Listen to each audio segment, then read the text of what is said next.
귀한 장소에 또 목사님께서 초대해 주셔서 이렇게 설 수 있는 은혜가 있는 것이, 은혜가 주어진 것이 참 저희에게는 너무나 복된 시간인 것 같고요. 하나님께서 걷게 하셨던 믿음의 그 여정에 대한 그 여정의 유업에 대한 어떤 위로가 함께 경험되어지는 것 같습니다. 그래서 아까 잠깐 말씀해 주신 것처럼 저는 되게 젊은 목회자고요. 그리고 청년 사역을 함께 하고 있고요. 청년들과 함께 예배 공동체로 또 2년 전에 교회를 개척해서 교회로서 함께 걸어가고 있습니다. 그래서 부족하지만 하나님께서 이 자리를 허락하시고 저희들에게 말씀하시고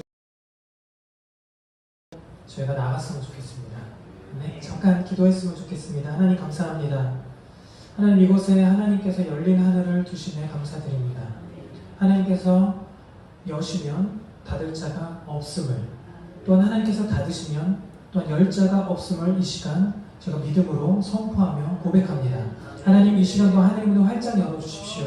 열린 하늘을 더 경험케 하여 주십시오. 통해서 주님의 보좌를 바라볼 수 있도록 이끌어 주십시오. 하나님, 더욱더 영혼육이 그 하나님의 영 앞에 정렬됨으로 말미암아 활성화되어 줄 수 있도록 이끌어 주시옵소서. 그래서 하나님 이 시대에 어떠한 일들을 행하고 계시고 저희 개개인의 교회가 또한 모여있는 이 공동체적인 교회가 무엇을 바라보고 나아가야 하는지를 가르쳐 주십시오. 하나님 계시하여 주십시오. 모든 감춰졌던 것들을 성령의 조명하심을 통해서 저희가 볼 수 있게 하여 주십시오. 전하는 자나 듣는 자가 모두 하나님의 말씀 가운데 겸손함으로 나아갈 수 있도록 도와주십시오. 그렇게 하실 주님을 찬양하며 예수님의 이름으로. 저 역대하 말씀 한번 먼저 찾아봤으면 좋겠어요. 역대하 7장 17절과 18절 말씀입니다.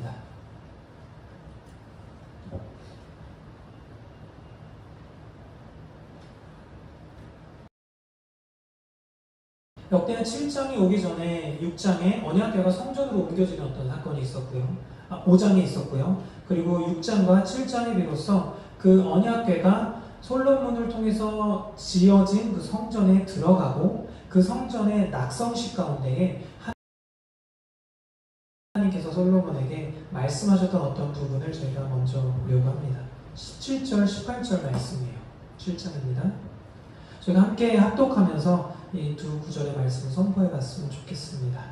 시작! 내가 만일 내 앞에서 행하기를 내 아버지 다윗이 행한 것과 같이 하여 내가 내게 명령한 모든 것을 행하여 내 율례와 법도를 지키며 내가 내 나라 왕위를 견고하게 하되 전과 언약하기를 이스라엘을 다스릴 자가 내게서 끊어지지 아니하라 하는 대로 하리라. 아멘. 저희가 잘 알고 있는 다윗에게 말씀하셨던 말씀을 지금 솔로몬에게 하나님께서 이렇게 말씀하고 상기시키는 장면이에요. 제가 조금 주목해보고 싶은 말씀은 17절 말씀입니다. 내 아버지 다윗이 행한 것과 같이 하여 내가 솔로몬 네가 내 앞에서 다윗과 같이 모든 그 법규를 지켜 행하면 이라는 어떤 전제를 두면서 솔로몬에게 무엇인가를 도전하고 있는 장면이에요. 오늘부터 3일이라는 시간 동안에 진행되어지는 어떤 다윗의 장막, 어떤 세미나에 대한 어떤 주제를 가지고 또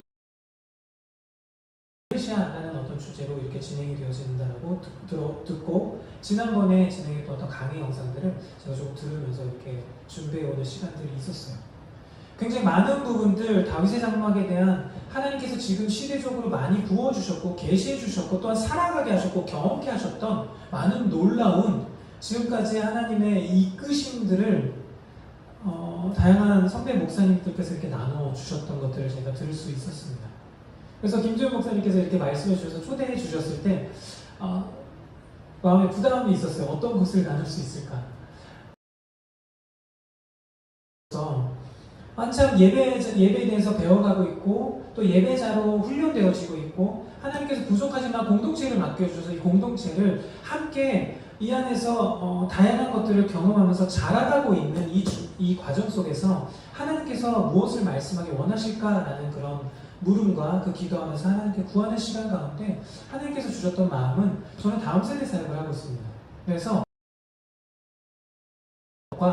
에클레시아 교회라는 것과 이 다음 세대라는 것을 함께 연관시켜서 함께 나눠봤으면 좋겠다는 마음이 있었어요.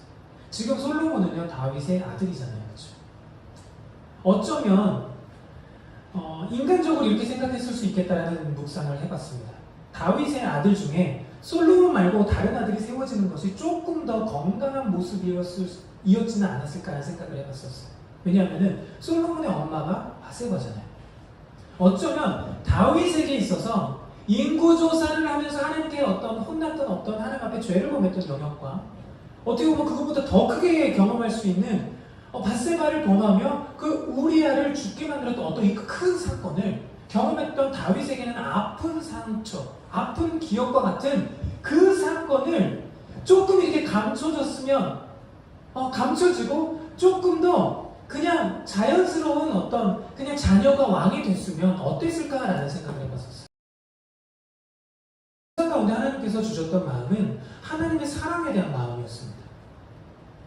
하나님은 약함을, 수치를 그 온전한 사랑을 통해서 건강하게 하시는 분이시다라는 거예요.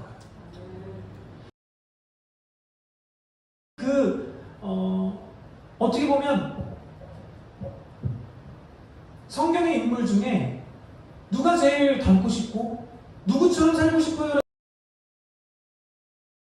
모세 이런 답을 할 정도로 하나님 앞에 성경 안에서의 놀라운 하나님의 일들을 성취하는 데 통로로 사용됐던 인물이었기 때문에 그 인물로서 조금 더 이 수치를 하나님께서 감춰주셨으면 어땠을까라는 질문을 저는 이성적으로 했지만 하나님으로부터 오는 묵상의 어떤 레마는 그것을 그 아들의 아픔을 건강함으로, 강건함으로 그 완전한 사랑 안에서 회복시키는 부어지게 됐어요. 그러면서 솔로몬을 보니까 그냥 다음 세대인 거예요. 다윗의 다음 세대로서 솔로몬이 세워지고 하나님의 그 완전한 사랑 가운데 하나님께서 솔로몬을 통해서 그토록 다윗이 꿈꾸고 세우기 원했던 성전을 짓게 하시는 어떤 허용하심 속에서 하나님 무엇인가 말씀하고 싶으신 게 있지 않나라는 생각을 하게 됐어요. 그리고 솔로몬이 성전을 짓고 언약궤를 드디어 성전에 두었어요. 여러분 언약궤의 이동 경로를 여러분께서 잘 알고 계시듯이 언약궤가 그 블레셋과의 전투를 통해서 완전히 이제 회막으로 돌아가지 못하고 다윗의 장막이라는 이미지, 천막이라는 곳에 머물다가 나중에 솔로몬이 지었던 그 성전으로 이동되어지는 것을 보죠. 이런 어떻게 보면은 다양한 출처 어떤 손을 거쳐서 언약궤가 이동되어지면서 누군가에게는 저주로, 누군가에게는 축복으로 하나님의 어떠한 신들을 이 언약궤, 하나님의 임재를 상징하고 하나님 자체의 존재를 상징하는 이 언약궤가 움직여지는 그 여정을 제가 너무 잘 알고 성전으로 들어와서 그 성전 가운데 이제는 마지막 퍼즐을 맞춘 것과 같은 그 이미지 속에 언약궤가 주어지고 성전 낙성식이 진행되는데 하나님의 영광이 임했을 그때 하나님께서 말씀하셨던 게 너무나 중요하다는 생각이 들었습니다. 그때 당시에 솔로몬에게 하나님께서 말씀하셨던 것은 다윗과 같이 내 율례와 법도를 지키라는 거예요. 다윗이 어떻게 그 하나님의 율법을 지켜갔고 어떻게 그 계명을 지켜갔기에 어떠한 하트를 가지고 살아갔기에 하나님은 그 솔로몬에게 제사장이 능히 일어나서 섬길 수 없을 만한 어떤 카도시 무게의 그 영광의 무거운 가운데서 등장하시면서 저는 개인적으로 그런 생각을 합니다. 지금 어느 시대 때보다 더 하나님의 그 영광의 무거움이 임하고 있는 것 같다는 것을 느끼고 있어요. 왜냐하면요, 너무 어둠이 강해지고 있기 때문이에요. 이사야서 60장 말씀처럼 여호와의 영광이 임하기 전에 흑암이 가득한 그 상황 가운데 하나님의 샬롬이 이렇게 임하는 것을 저희가 들어온 것처럼 다른 어떤 시대들보다 너무 험악하고 너무 어둡고 좋은 소식이라는 소식은 들을 수 없는 이 시대를 저희가 살아가고 있어요. 그런데 이 시대를 살아가는데 이 어두움에 어떤 무게를 더 느끼는 사람들이 있어요. 다음 세대들이라는 거. 그런데 이 다음 세대들이 이 어둠의 무게를 더 무겁게 느끼고 있는 이 시대임에도 불구하고 하나님은 하나님의 일을 행하십니다. 아멘? 그 일들 중에 하나님께서 사도행전을 통해서 아모스 9장 11절을 통해서 천막, 그 장막을 세우시는 하나님의 의지를 더 보여주시고 계시는 것 같아요. 예배하는 가운데 하나님께서 주셨던 마음들이 있었습니다. 하나님께서 회복하실 영역이 있다는 마음이 있었어요. 하나님께서 치유하실 영역이 있다는 마음이 있었습니다. 모르겠어요. 어떤 영역인지 모르겠고 아까 목사님께서 말씀하신 것처럼 2019년도 그때 방문했다가 3년 만에 이 자리에 왔습니다. 그런데 3년이라는 시간 동안 어떤 여정을 여기 공동체가 또 목사님께서 걸으셨는지 자세히 다 저는 듣지 못했고 다 알 수 없는 영역을 걸어오셨을 겁니다. 그런데 예배하는 가운데 하나님께서 강력 될 거라는 거예요. 하나님께서 이렇게 완전히 턴시키시겠다라는 의지를 가지고 계시는 것 같았습니다. 여러분 놀라운 전환이 있는 시기입니다. 놀라운 이 한반도에 전환이 일어나고 있어요. 여러분 세월호 사건을 통해서 많은 다음 세대들은 아픔을 가지고 교회가 끙끙 앓아왔습니다. 하나님께서 그 시간이 지나고 이건 어떤 정치적인 이름을 얘기하고 싶은 것이 아니에요. 아니라 한반도 땅에 무엇인가를 깨우고 계셨고 무엇인가를 깨우셔서 보게 하신 영역들이 분명히 있으셨다는 거예요. 근데 그 영역들이 7년 지나고 8년이 되어질 이 시기 가운데에 하나님은 전환을 주고 계시다는 거예요. 놀라운 생명에 대한 전환을 주고 계시다는 거예요. 지금까지 사망의 종으로 해왔던 이 다음 세대들에게 또는 아비 세대들에게 하나님께서 전환을 주고 계시는데 저는 개인적으로 코로나를 사용하셨다고 생각합니다. 코로나라는 어떤 질병을 통해서 바이러스를 통해서 하나님께서 이렇게 전환시켜버리시고 모든 동기 모든 뭐라고 해야 될까요? 새롭게 하셔서 새로운 에클레시아를 지금 만들고 계신다는 믿음이 있어요. 저희가 원래 예수님께서 제자들을 통해서 놀라운 하나님의 영광스러운 교회를 시작하셨잖아요. 그렇죠? 근데 당시에 역사적인 그 로마의 핍박을 통해서 하나님께서 흩어버리셨죠. 흩어짐을 통해서 그것 덕분에 전 세계가 지금 주님의 복음이 전달되어지는 시대, 또한 이 복음이 한반도 동방의 끝에서부터 이제는 서진에서 다시금 예수님께서 오심으로 시작됐던 그 이스라엘을 향하여서 달려나가고 있는 이 시대 가운데 하나님은 코로나를 통해서 모든 교회를 흔드시면서 다시금 교회됨이 무엇인지를 회복하기 원하신다는 거예요. 예배하는데 그 마음이 너무나 부어졌습니다. 하나님께서 회복시키시겠다는 거예요. 여러분 개개인의 삶 가운데 하나님의 놀라운 회복이 경험되시기를 축원합니다. 하나님께서 회복하시겠다는 의지가 그냥 이렇게 등장하면 끝이 안 하는 마음이 저에게는 있어요. 그래서 아까 기도한 것처럼 하나님께서 여시면 닫을 자가 없습니다. 하나님께서 닫으시면 열자가 없어요. 아멘? 개인적으로 2월 22일 날 오살리에서 한반도에 이 오살리 기동에서 집회가 있었습니다. 그 집회를 주관하시는 어떤 분이 그 코디네이터가 그런 얘기를 하셨어요. 하나님께서 감동을 주셨다는 거예요. 코로나 때문에 그 당시에는 오미크론 때문에 완전히 극치를 이렇게 다다랐을 때 그 시기였는데 하나님께서 어떤 감동을 주셨냐면 이사야서 22장 22절 말씀 다윗의 열쇠 그 말씀을 믿음으로 이 한반도 땅 가운데 한반도의 기도의 우물이라고 불릴 수 있는 그 기도원에서 2월 22일 날 2022년도 2월 22일 날 2시에 집회를 열어라는 감동을 주셨다는 거예요. 저는 개인적으로 어떠한 올해를 들어서 1월과 2월 그 기점으로 인해서 방금 말씀드렸던 이 전환을 하나님께서 극단적으로 이끌고 가신다는 믿음이 있어요. 극단적으로 하나님께서 이끄시는 것 같습니다. 이 전환의 시기를. 그 전환의 시기 가운데 하나님께서 이 다윗의 장막에 대한 지난 6월 달에 진행하셨던 걸로 알고 있어요. 그리고 2차, 또한 한 번의 시간을 더 준비하시면서 김재훈 목사님을 통해서 하나님께서 풀어내시고자 하시는 그 시대적인 상황이 있다는 거예요. 하나님께서 회복하실 줄 믿습니다. 그 회복은 부흥과 연결되어진 것 같아요. 근데 저희가 들었던 부흥과 너무 다를 것 같습니다. 저희가 지금까지 들어왔던 숫자적인 부흥의 한 영혼, 한 교회의 놀라운 갱신과 놀라운 전환이 이 한반도를 흔들어 깨우는 전환의 시기로 저희를 끌고 간다는 믿음이 있어요. 이 부흥의 불이 북한과 남한에 갈라져 있던 이 분단의 담을 허물어 버릴 것 같다는 믿음입니다.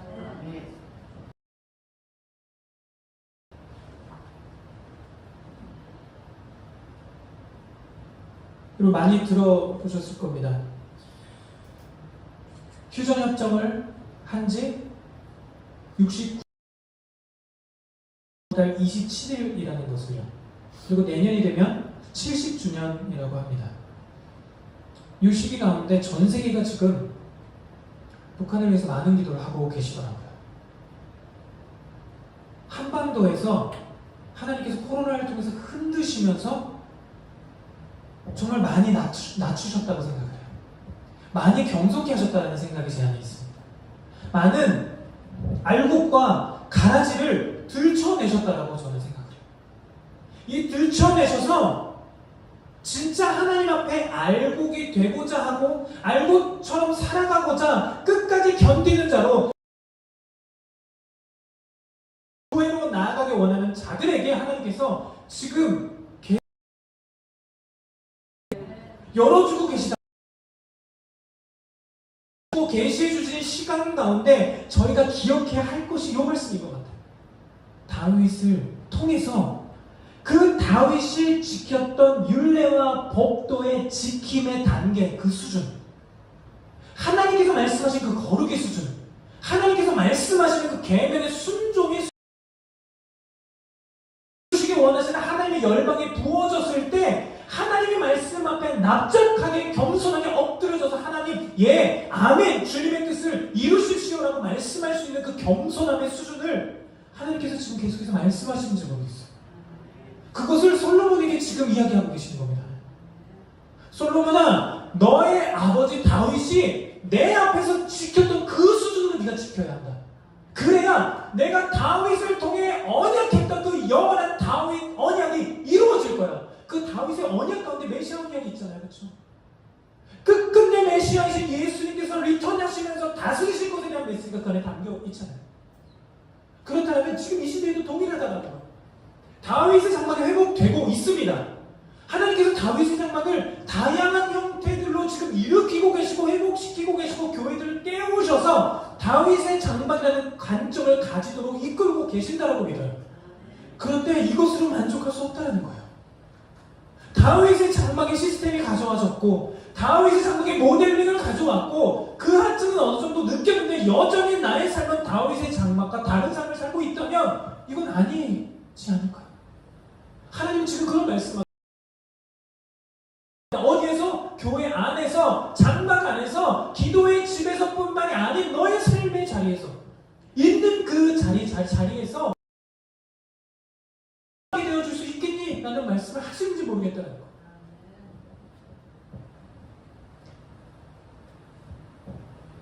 구약에서는 교회에 대한 개념을 성회, 총회, 회중 이러한 이야기로 시작했었죠. 그래서 히브리어로 가할이라고 불렀습니다. 하나님께서 그냥 부른 모임이죠. 구약에 출애굽을 했던 그 300만 명의 이스라엘 백성 말고 수많은 잡족이 함께 따라 나왔던 그들을 하나님은 교회라고 부르셨어요. 아니 신약 시대 때 그 사도행전에서 죽어가면서 외쳤던 거예요. 너희가 기억하는 그 광야 교회에서 너희의 선진들을, 하나님의 표현입니다. 예수 그리스도의 그 유월절 어린 양의 기준으로 유월된 모두가 왕 대신 하나님 앞에서 교회로 시작한 그 출발점에 저희가 알고 있는 그 장면이 구약에서 이야기하고 있는 교회의 시작점이죠. 신약으로 넘어와서는 시몬 베드로를 통해서 이렇게 질문하시잖아요. 얘들아, 너 나 누구라고 부르니? 베드로가 고백하죠. 주는 그리스도시여 살아계신 하나님의 아들이십니다. 맞다. 그거 알게 하신 것은 너가 아니라 하나님 계신 나의 아버지야. 그 터 위에 내가 교회를 세운다. 그리고 말씀하셨잖아요. 내가 열쇠를 준다. 여러분, 개개인이 교회십니다. 저희 모두가 교회이고 저희 모두의 심령 내주에 계시는 성령께서 계시죠. 저에게 열쇠가 있는 줄 믿습니다. 그 열쇠를 하나님께서 그 어느 때보다 회복시키지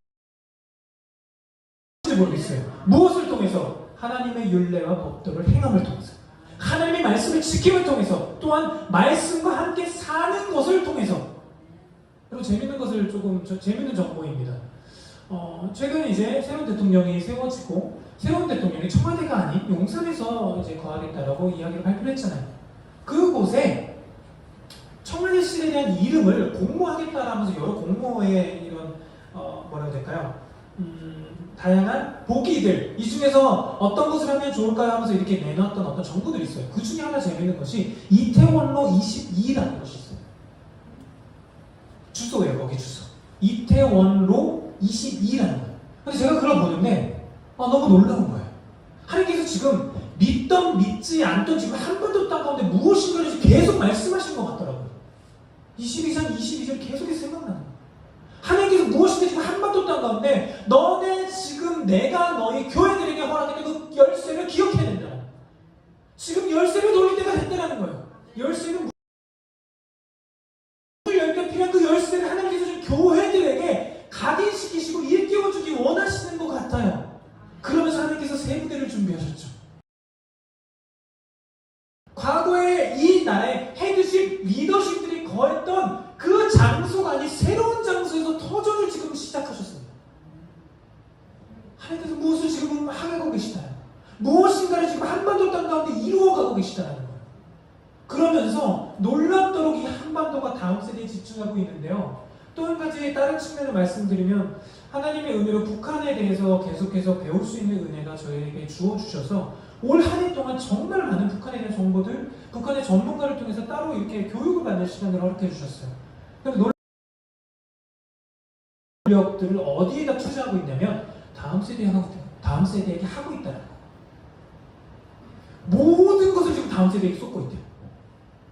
그래서 다음 세대에게 대표적으로 무서운 어떤 대표적인 사건을 만들기 위해서, 여러분, 한국에서 한반도에서 어떤 오징어 게임이라는 영화가 전 세계를 휩쓸었잖아요. 북한에서 어떤 일을 행했었냐면요, 오징어 게임을 본 청년들을 실제 고개 촬영한 하나님께서 지금 북한에 무엇인가를 행하고 계십니다. 북한에 믿지 않는 그 어떤 종교단체라고 이야기할 수밖에 없는 왜곡되어 있고 아파하고 있는 그 땅에서 지금 다음 세대를 포커스하고 그들을 세대시키고 그들을 훈련하고자 전력을 투자하고 있다는 거예요. 그런데 한국은 어떠냐는 겁니다. 한국은 지금 땅을 향해서 하나님께서 솔로몬에게 그 아버지 다윗의 아들이고 아니면 수치의 상징일 수 있고 아픔의 상징일 수 있고 손가락질할 수 있는 어떤 모든 충분한 요건을 가지고 있는 그 아들 얘기라는 것이죠. 솔로몬아, 너의 아버지처럼. 아버지는 실수했었잖아요. 그걸 본인은 알잖아요. 솔로몬은 아버지가 밧세바를 범함으로 나의 엄마를 통해서 내가 그렇게 출산됐다는 것을 알잖아요. 그럼에도 불구하고 솔로몬에게 하나님 말씀하시는 거예요. 솔로몬아, 네 아버지, 너의 아버지 다윗이 나의 율례와 법도를 지켰던 것처럼 지켜야 된다.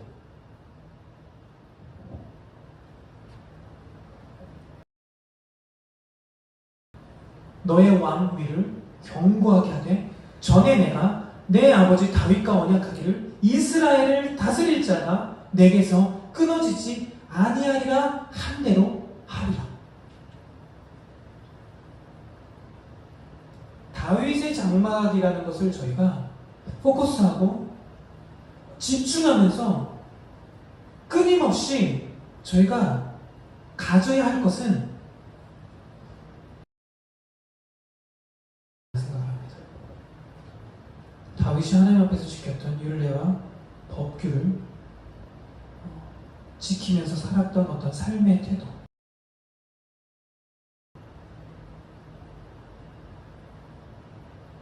그러면서 19절과 22절에도 또 똑같은 말씀을 하세요. 그러나 너희가 만일 돌아서서 내가 너희 앞에 둔 내 율례와 명령을 버리고 가서 다른 신들을 섬겨. 지금 17절 말씀과는 조금 다른 얘기가 더 추가되어 있습니다. 율례와 명령을 버리는 것뿐만 아니라 다른 신들을 섬기고 그들을 경배하는 것이라는 두 가지가 더. 먼저 하나님께서 말씀하시는 것은 내 율례와 명령을 지키는 것뿐만 아니라 다른 신들을 섬기지 말아야 된다. 그리고 그들이 아닌 나를 경배해야 된다는 것을 말씀하고 계시는지 모르겠습니다. 지금 저희는 너무 많은 다른 신들을 섬기고 있는지 모릅니다. 한반도에 5만여 교회가 있다라는 이야기를 듣고 있어요. 코로나 2년 동안 10,000개의 교회가 문을 닫았다고 합니다. 좀 교회에 대한 생각을 가지고 있지 않았었어요. 근데 하나님께서 코로나가 시작된 2020년 그 초반에 그 공동체 가운데 그냥 기도하는데 하나님께서 교회에 대한 부담을 주시는 거예요. 그래서 아이들과 나누고 교회 코로나가 한참 유행할 때였어요. 한참 늘어나고 있을 때였어요. 2020년도 5월부터 지금까지 거의 쉬지 않고 매주 예배해 왔어요. 매주 예배하고 그 안에서 하나님께 주셨던 말씀을 나누고 하나님 안에서 그 말씀 가운데 각자 가운데 깨닫게 하셨던 것을 함께 나누고 그러한 시간들을 2년 동안 보내왔습니다.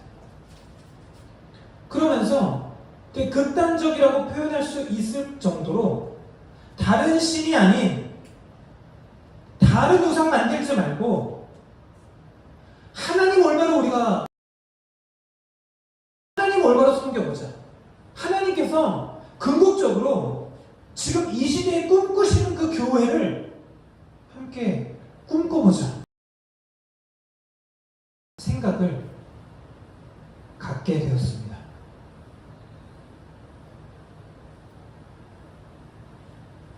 다윗에 대한 마음, 다윗이 가지고 있었던 그 하트, 17편 4절의 말씀에 다 담겨있고 당시에 다윗이 천막을 짓고 언약궤를 가지고 올 때에 여전히 기브온 산당은 있었고 여전히 번제가 드려지고 있었고 여전히 다윗의 장막은 천막이 놓여져 있었는데 하나님께서 아모스 선지자를 통해서 또 사도행전에서 이야기하고 있듯이 왜 그토록 이 기브온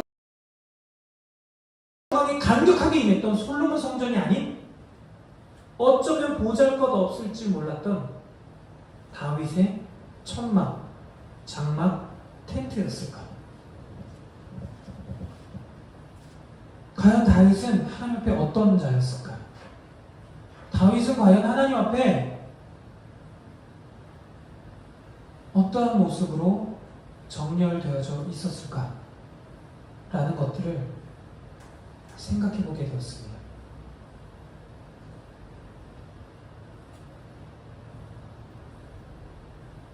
여러분께서 너무나 잘 아시듯이 사무엘상 15장부터 쭉 나오죠. 다윗의 이야기가.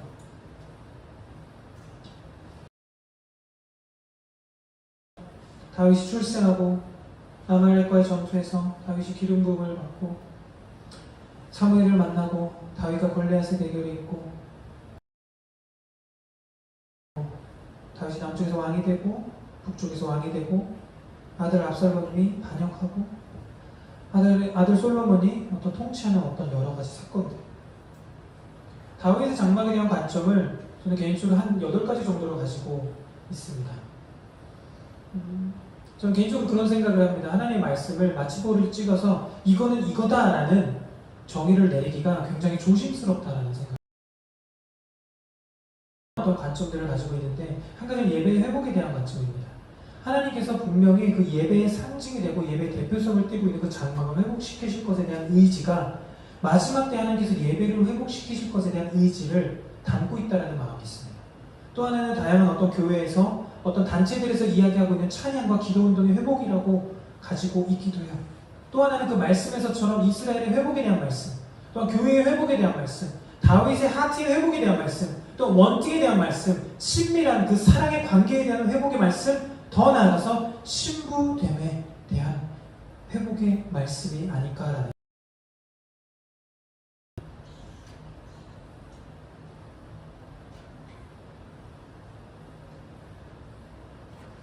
다윗의 삶을 보면서 그런 생각을 했었어요. 저의 삶의 어떤 이야기가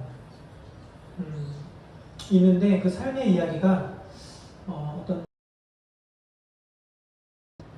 그냥 평범한 삶의 이야기가 아닌 것을 20대 중반 정도에 알게 되고, 지금까지의 삶을 살아가면서 저의 삶의 스토리를 찾아가고 있는,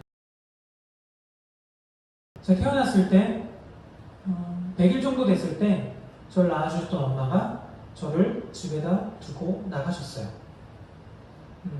그리고 그 엄마가 없는 빈자리를 저희 친할머니가 100일 때부터 7살 때까지 저를 키워주셨습니다.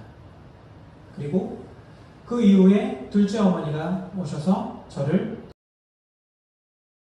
7살 때부터 군대 다녀올 때까지, 군대에 있는 동안까지 저를 양육해 주셨고, 군대에 다녀왔을 때 그 두 번째 어머니가 계시지 않았고, 세 번째 어머니가 지금까지 계십니다.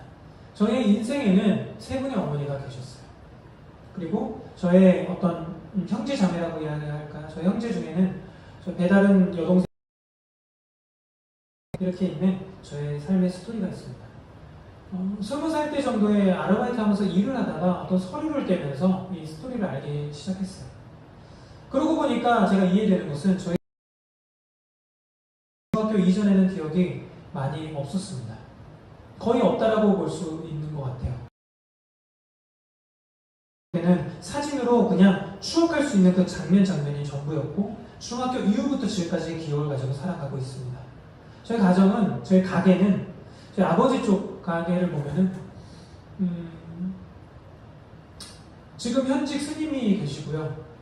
그리고 저희 큰 고모는 작두를 타셨던 분입니다. 그래서 큰 고모의 이렇게 집에 가면 항상 방이, 불상이 가득했던 방이 항상 있었던 것으로 기억을 해요. 예수님 가정 가운데 주회적으로 제가 알기로는 제가 처음 나온 것으로 알고 있습니다. 삶의 스토리 가운데 제가 오늘 피아노를 치면서, 건반을 치면서 예배를 했는데, 제가 건반을 배운 적도, 기타를 배운 적도 없고, 예배를 배운 적도 없고, 사실 그쪽에 문외한이에요. 아예 전혀 정보가 없습니다. 그래서 지금도 저희 두 딸이 있는데, 두 아이가 피아노를 학교에서 조금씩 배우고 있는데, 저한테 개 이름을 막 가르쳐주는 입장이에요. 제가 개 이름을 못 봐서 그냥 어떻게 보면은 코드로 이렇게 예배를 하고 있는데, 그 과정 속에서 하나님께서 노래들도 만들게 하셨고, 예배를 또한 가르칠 수 있는 예배 강의를 할 수 있는 자리에 두셨고, 피아노를 레슨할 수 있는 자리에 두시고, 하나님께서 교회를 맡겨주시는 어떤 영광스러운 자리까지 이끌어주고 계십니다. 다윗의 어떤 삶을 보니까요, 사무엘을 통해서 기름 부음 받을 그 당시에만 해도 다윗은 그냥 목동 양을 돌보고 늑대와 사자를 치는, 보호하면서 그들과 싸우는 그런 일상을 보낸 것으로 알고 있습니다. 그러다 하나님께서 인생이 제대로 꼬이기 시작하죠. 기름 부음에 삶의 토대를 두시기 위한 하나님의 계획 가운데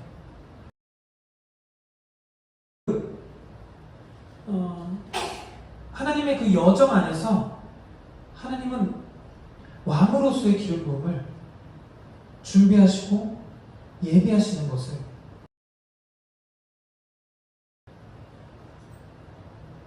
둘째 어머니가 신학생이셨습니다. 그래서 아버지와 제가 교회를 가게 됐어요.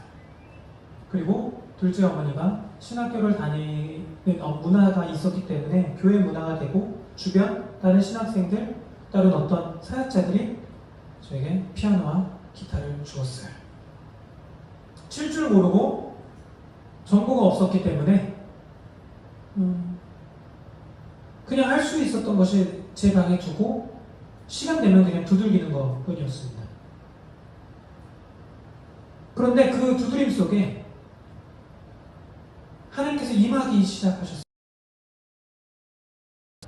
하나님께서 오시기 시작하셨습니다. 하나님께서 방문하기 시작하셨던 것 같아요. 그래서 하나님께서 요한계시록에 대한 말씀, 요한계시록 4장의 하늘의 예배에 대한 관점이 있잖아요. 그 말씀을 비롯해서 나가서 이사야 말씀들을 조명해 주시기 시작했습니다. 그러면서 예배할 수 있도록 가르쳐 주셨고 선율들을 들을 수 있고 표현할 수 있도록 훈련해 주셨던 것 같아요. 시간만 나면 그 악기들로 예배하면서 보냈던 시간들이 저의 인생이었습니다. 2011년 7월에 제가 결혼을 했는데 이런 얘기를 하면 많은 분들이 그렇게 표현하시더라고요. 서울에 그런 데가 있어요. 비닐하우스에서 살았습니다. 그래서 좀 좋은 지금의 퀄리티 좋은 비닐하우스가 아닌 굉장히 낙후된 비닐하우스였어요. 재래식 화장실 또는 화장실이 없는. 그래서 화장실이 없어서 동성에서 화장실 가거나 그냥 하는 것이 저의 인생의 삶이었고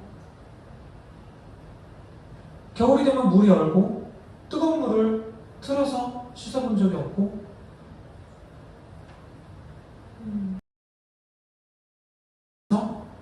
그냥 차가운 시멘트 바닥에서 자는 것이 저의 인생의 어떤 흔적이었어요. 그 흔적 속에서 하나님은 끊임없이 저에게 예배를 가르쳐 주셨던 것 같습니다. 끊임없이 기타를 칠 줄 모르지만 그걸 들고 있는 저에게 하나님은 예배를 가르쳐 주셨던 것 같아요. 그러면서 또 모세라는 인물을 보니까 다니엘이라는 인물을 보니까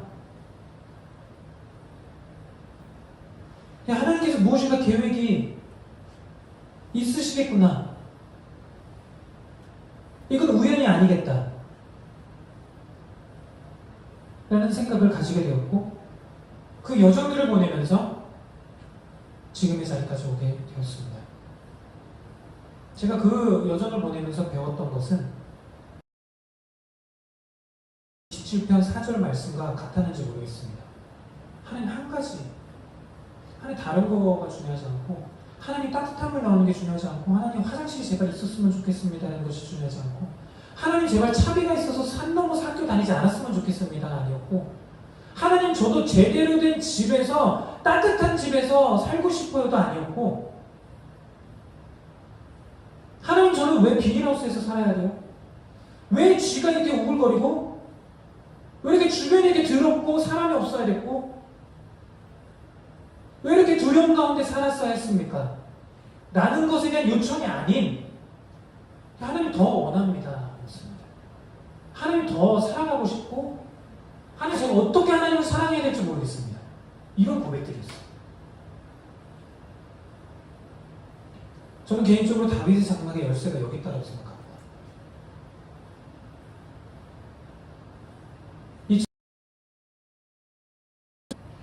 이스라엘을 방문한 적이 있었습니다. 방문해서 다윗의 장막이 있었던 터라고 알려진 그곳에서 예배할 수 있는 은혜가 주어졌고 그곳에서 너무나 그 어디서도 경험해보지 못했던 어쩌면 처음 예배를 드렸던 그 비닐하우스 그 골방에서 경험했던 하나님의 하나님과의 그 친밀한 그 사랑이 마구마구 부어지는 경험들이 있었어요. 그래서 대체 여기는 어딜까 하고 가이드해 주시는 성교사님께 물어요. 여기 어디길래 여기서 예배하는데 이 정도일까요? 그랬더니 그분이 얘기해 주시더라고요. 여기가 다윗의 장막이 있었던 곳으로 그 터로 추정되는 그곳이에요 라는 말씀해 주시더라고요. 동의했어요. 그리고 지금 이 시대의 하나님은 하나님께 심장이 있다는 표현이 어떤 인간적인 표현일 수도 있어요. 저희가 할 수 있는 표현일지 모르겠어요. 같은 심장 박동으로 뛸 수 있는 자들을 찾으시는 것 같아요. 하나님의 입술에서 선포되어지는 그 소리와 같은 선포를 하는 자들을 찾으시는 것 같아요. 어쩌면 요한복음 4장 23절 24절 예배하는 자를 내가 찾고 있다는 거예요. 영과 진리로 어떤 방법적인 어떤 논리적 이런 게 아니라 그때 사용됐던 단어, 그 예배하는 단어라는 단어를 헬라어로 이렇게 풀어내서 원어를 찾아보니까 굉장히 극단적인 친밀함의 표현의 사랑의 표현이더라고요. 가까이 다가가서 키스하다라는 표현. 예수님께서 그 수가성 여인에게 표현했던 예배하는 자라는 표현이더라고요. 그리고 극단적인 예배의 세계들을 깨우고 계시는 것 같습니다. 이해할 수 있었다는 얘기가 100% 중에 한 0.0000 몇 프로이겠죠. 다윗의 장막에서 다윗이 고백했던 그 고백에 어떤 그 하트를 아주 조금 느낄 수 있었던 것 같아요.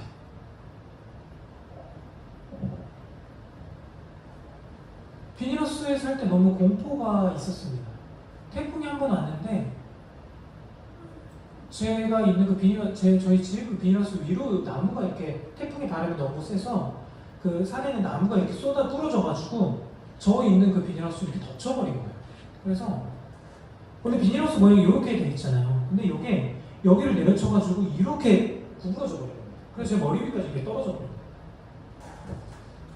저 혼자 있었는데 제가 할 수 있는 것이 없었습니다. 제가 그래서 무엇을 했냐면 그 당시 성경책을 이렇게 꺼내들고 성경책을 이만했습니다. 세로로 돼 있고 한글과 한문으로 막 써져 있는 빨간색으로 이렇게 쳐져 있는 그 성경책을 꺼내서 성경책을 마구 읽었던 기억이 있어요.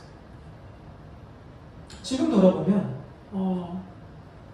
두려움에 가득 차 있었고 무서움에 가득 차 있었고 그 죽음의 어떤 위기 가운데 있었는지 모르겠어요. 그런데 하나님께서 그것을 어디에서 치유를 해주셨었냐면은 포항에 한동대가 있죠. 한동대에 지진이 일어난 적이 있었습니다. 그래서 지진이 일어난 그 시기에 한동대의 그 그리스도인들 중에 어떤 동아리가 그 지진이 일어났던 시기 가운데 이들이 하나님께 주시는 마음을 가지고 함께 일어나서 무엇을 주장했냐면 이곳에 장막을 만들자가 된 거예요. 그래서 한동대의 학생회관 앞에 장막, 천막을 쳐버린 거예요. 그래서 거기서 예배하기 시작했습니다. 감사하게도 거기를 방문해서 예배할 수 있는 은혜가 있었어요. 거기서 예배를 하는데 천막이 진짜 천막으로 돼 있었거든요. 에어컨도 없는. 근데 그 이후에는 계속 업그레이드가 돼가지고 에어컨도 들어오고 이런 시설이 됐는데 그 전이었었기 때문에 그냥 바람 불면 그냥 비닐이 날리는 소리가 그냥 있는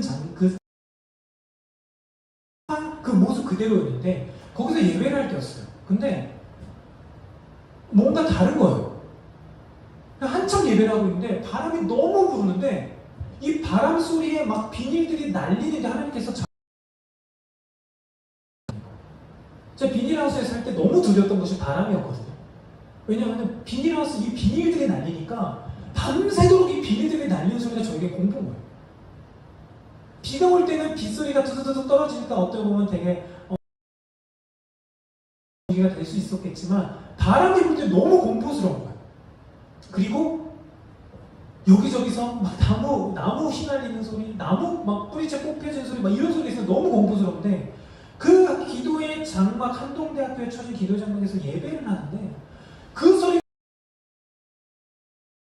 그 공포스러운 상황이 동일하게 연출되고 동일한 소리가 나는데 하나님께서 무엇을 말씀하시냐면 사랑하는 순준아, 그때 너가 두려워서 성경책 펴고 있었던 그 시기 태풍의 나무가 부러져서 그 비닐하우스가 부러져서 네 머리 위로 떨어져서 네가 무서워했을 그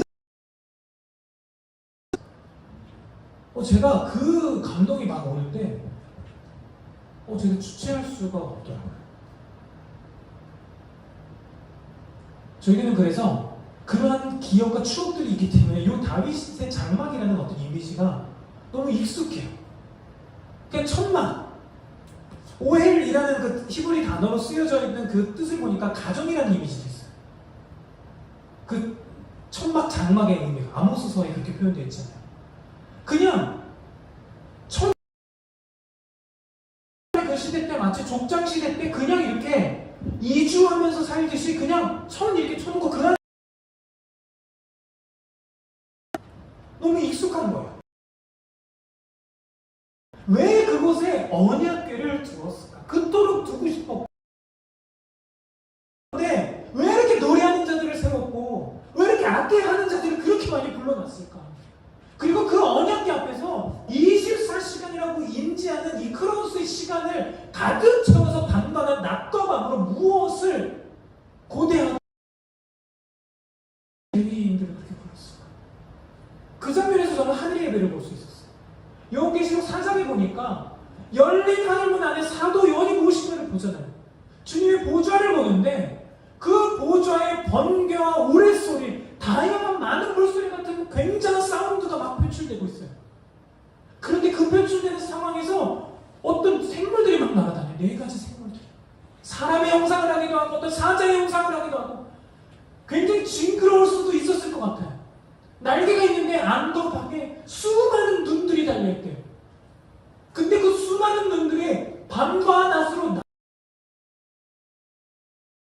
수많은 운동력과 움직임이 굉장한 사운드와 함께 굉장한 에너지가 막 표출되고 있는 그 보좌의 상태. 그들의 눈이 이렇게 쳤을 때는 뒤에 날개가 눈으로 봤을 거고 이렇게 펼쳤을 때는 안쪽의 눈들이 봤을 법한 저희의 이미지, 인식 속에 저희가 날개를 생각할 때 그런 인식 속에 하면서 무엇인가를 보고 있고 그 보좌에 계신 그분 그러면서 선포하시는 거룩하다 거룩하다 거룩하다. 지금 이 땅에서 일주일에 한 번 2시간 또는 1시간 반 예배하는 그 시간뿐만이 아니라 밤과 낮과 밤으로 저는 개인적으로 크로노스라는 시간 가운데 저희가 지금 제한되어 있지만 카이로스 하나님의 영원한 시간 가운데 지금 이 시간에도 그 예배가 드려지고 있다는 믿음을 가지고 있어요. 하나님은 하늘에 있는 것이나 이 땅에 있는 것이나 그리스도 안에서 통일시키기 원하신다라고 믿습니다. 그래서 이 땅 가운데 지금 이 시대에 더 깨우시는 것은 그 하늘의 예배와 이 땅 예배를 통일시키는 예배를 원하시고 갈망하실지 모르겠어요. 다윗의 장막 가운데 이 이미지가 보이는 거예요. 밤과 낮과 밤으로 수많은 레위인들이 각자의 악기를 막 가져와요. 전문가들이 왔어요. 막 노래하는 탁월한 자들이 왔습니다. 그래서 많은 사운드가 계속 있었어요. 기본 상당히 여전히 동물의 죽음소리가 나고요. 이 두 가지가 같이 동시대에 있었잖아요.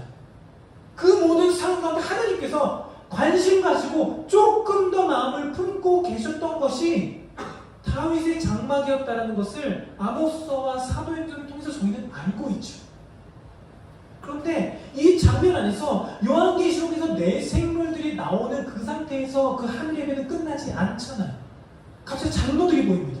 24장로들이 이렇게 있는데 갑자기 그 천사들이 막 이렇게 거룩하다 전에도 계셨고 이제도 계시며 장처우실 만하게 만주의 주 되시다 이런 고백을 하는데 이 장로들이 갑자기 자리에서 일어나서 이건 뭐 갑자기 자리에서 일어났다 이런 장면은 성경에 쓰여지는 않지만 저의 어떤 상상에 안에서 그들이 갑자기 면류관을 드리기 시작합니다. 저는 개인적으로 막 면류관이 이렇게 공손하게 이러기보다 막 던지지 않았을까라는 생각을 해요. 왜냐하면 번개와 우레소리가 있는 그 보호자의 현장. 지금 장마인데 비가 안 오잖아요. 그렇죠? 얼마 전에 지난주인가요? 저희가 용인에 갔었는데 한 번 1시간도 안 됐고 폭우가 내렸습니다. 그래서 길을 건너야 되는데 길이 건널목에 잠길 정도로 비가 왔었어요. 그때 번개가 치고 난리도 아니었었습니다. 간단한 벼락과 올라고 무서워지거든요. 주님의 보좌에 우레소리가 있다는 거예요. 번개 소리가 있대요. 그리고 내 생물들이 그들의 다윗의 목청이 얼마나 되는지 모르겠어요. 목소리가 어떻게 되는지 모르겠어요. 그렇지만 그 상황 가운데 이스라 장로들이 엎드려 경배하면서 주님 앞에 면류관을 드리는 이 장면 안에서 하나님은 무엇인가를 지금 계속해서 표현해주고 싶어 하시고 보여주고 싶어 하시는 것 같다는 거예요. 어쩌면 다윗이 이 장면을 이 땅에서 이뤘는지 모르겠다라는 생각을 하게 됩니다. 이 하늘에 대한 예배예요.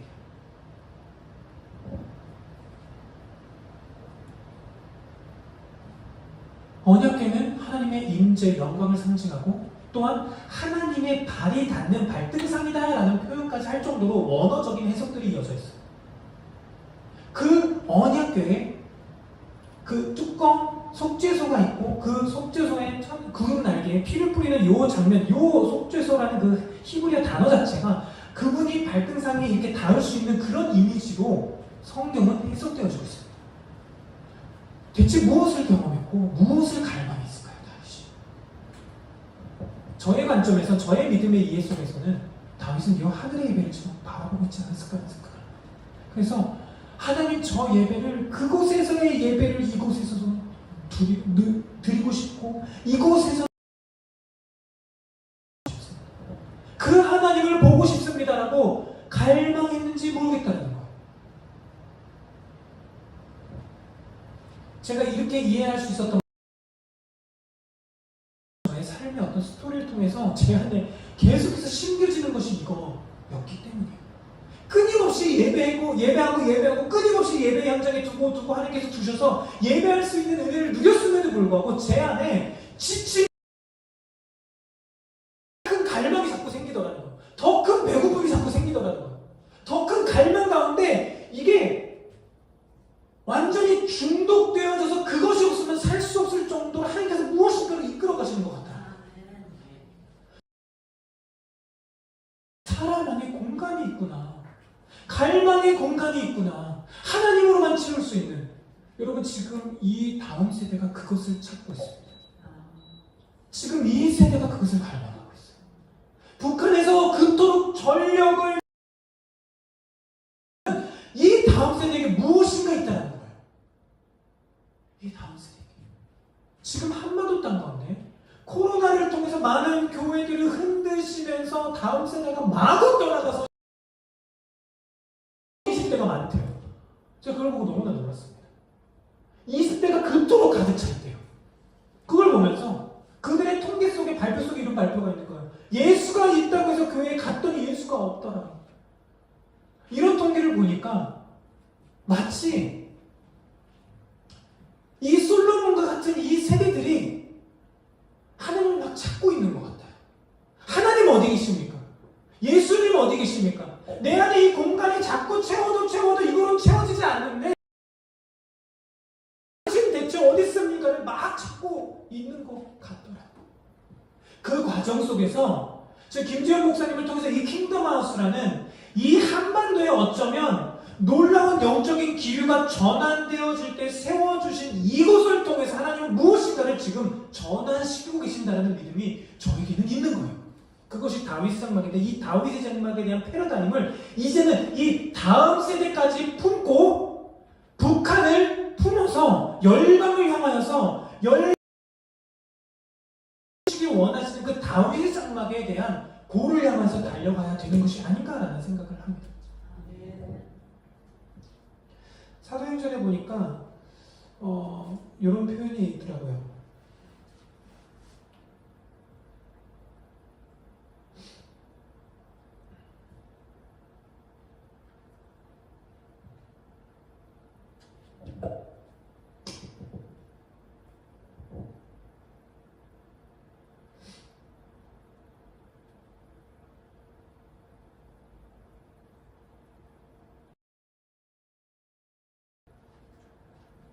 사도행전 15장에 보니까 이후에 내가 돌아와서 다윗의 무너진 장막을 다시 지으며 또 허물어진 것을 다시 지어 일으키니 이는 그 남은 사람들과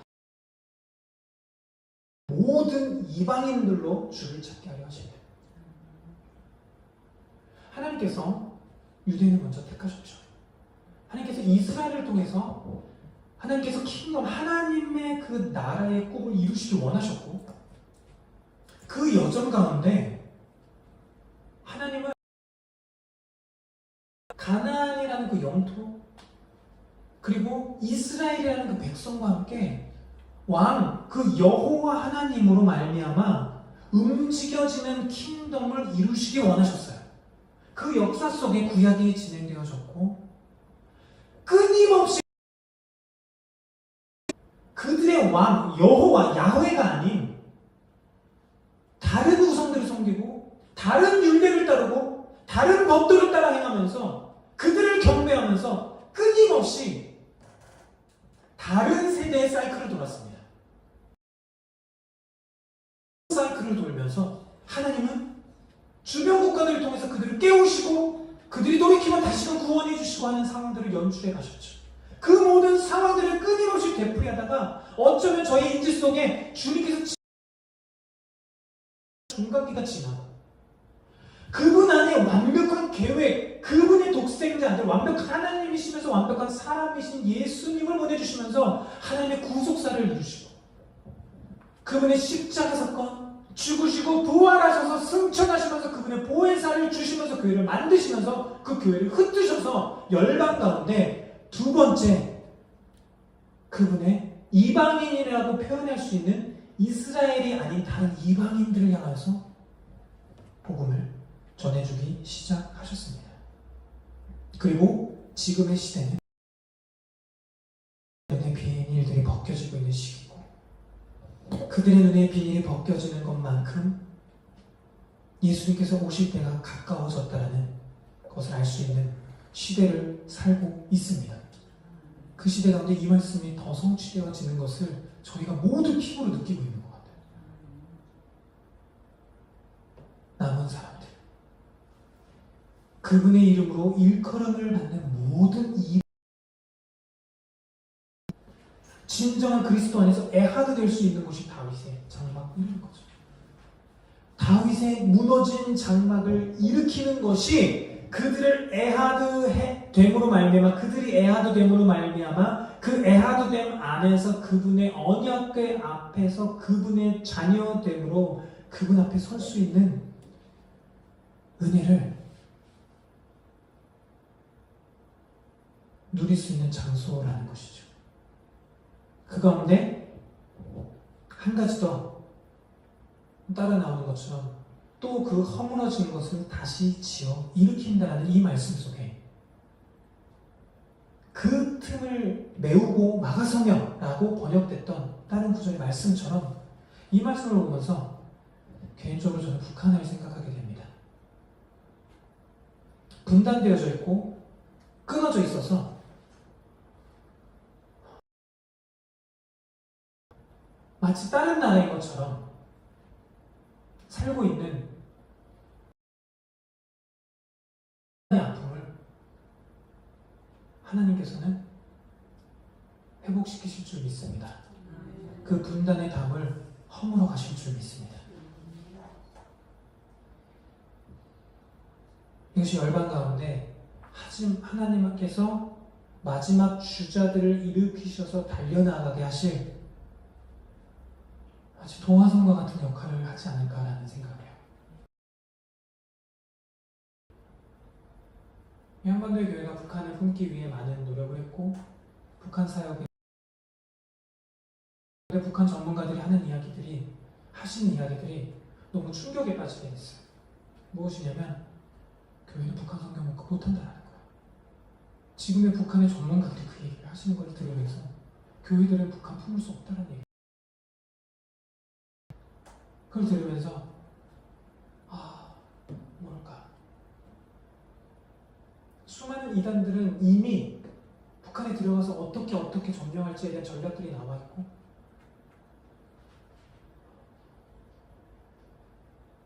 그들이 어떻게 갈지에 대한 플랜들이 다 나와 있는데 교회가 준비되지 않았다. 교회가 북한을 품을 수 없다. 지금의 교회는 품을 수 없다. 라는 이야기를 들으면서 그렇다면 하나님은 교회를 흔드셔야 되는 게 맞구나. 교회를 흔드셔서 진정한 너희가 바라봐야 할 너희의 가족이 누구인지, 진짜 너희가 내 이름을 믿을 때 너와 너의 가정이 구원받는다는 그 비밀이 무엇인지를 하나님께서는 가르쳐 주셔야겠구나 라는 생각들을 하게 됩니다. 아까 서두에 말씀드린 것처럼 저는 다음 세대 사역을 하게 되었고, 다음 세대를 품고, 그런데 저 역시 이 남쪽에 다음 세대에 대한 관심만 있었습니다.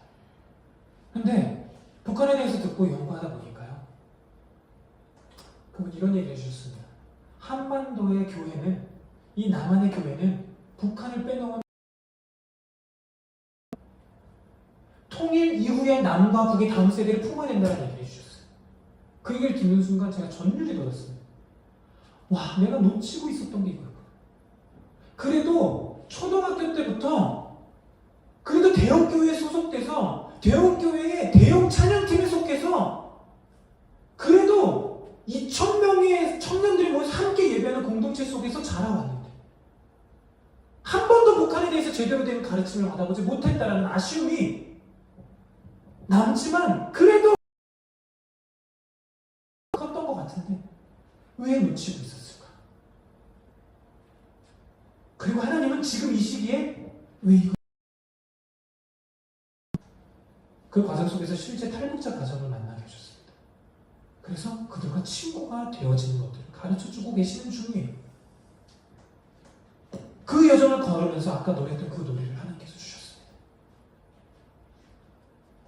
이사야서 62장 10절의 말씀처럼 대로로 수축하 주의 길을 예비하라.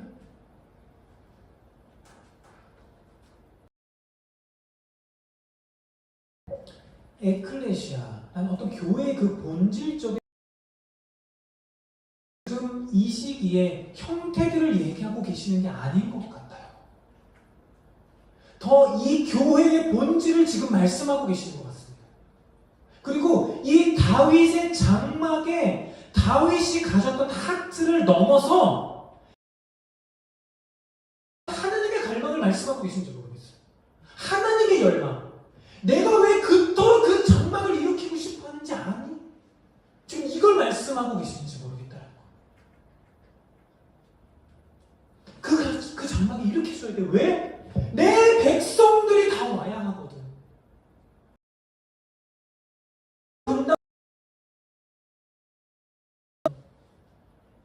근데 그 회복되기 위해서 알아야 할 것은 너의 어떠함이 아니라 그리스도를 통한 나의 어떠함을 너희가 받아야 한다는 거예요.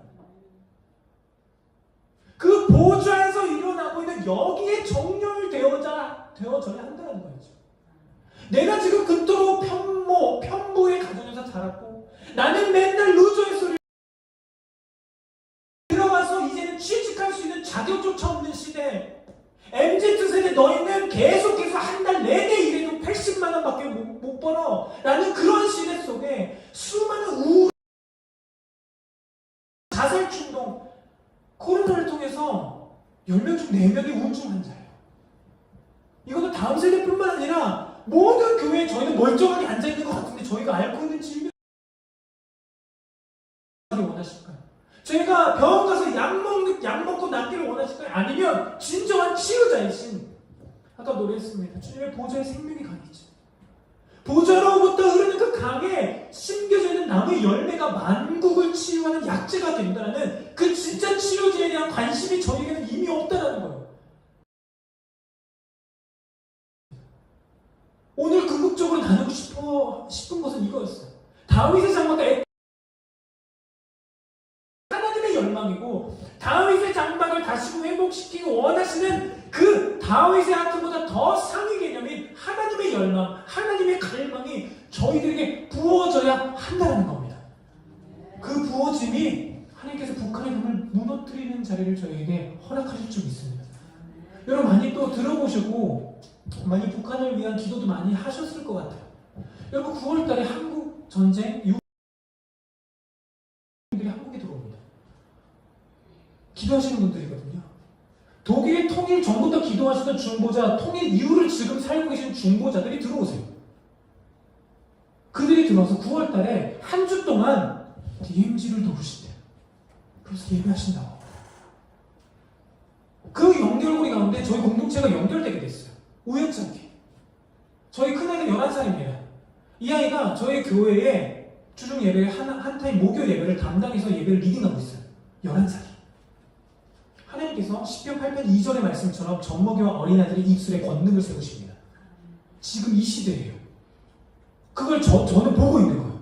근데 저희 딸이 지금 그렇게 했을 뿐만이 아니고요. 요 세대 아이들이 놀랍도록 그 메시아 오시기를 준비하고 있다는 거예요. 그럼 너무 놀라운 상황에 저희가 지금 살고 있어요. 너무 놀라운 시대에 진짜 메시아가 오시는 것을 저희가 볼 수 있는 은혜가 있었으면 좋겠습니다.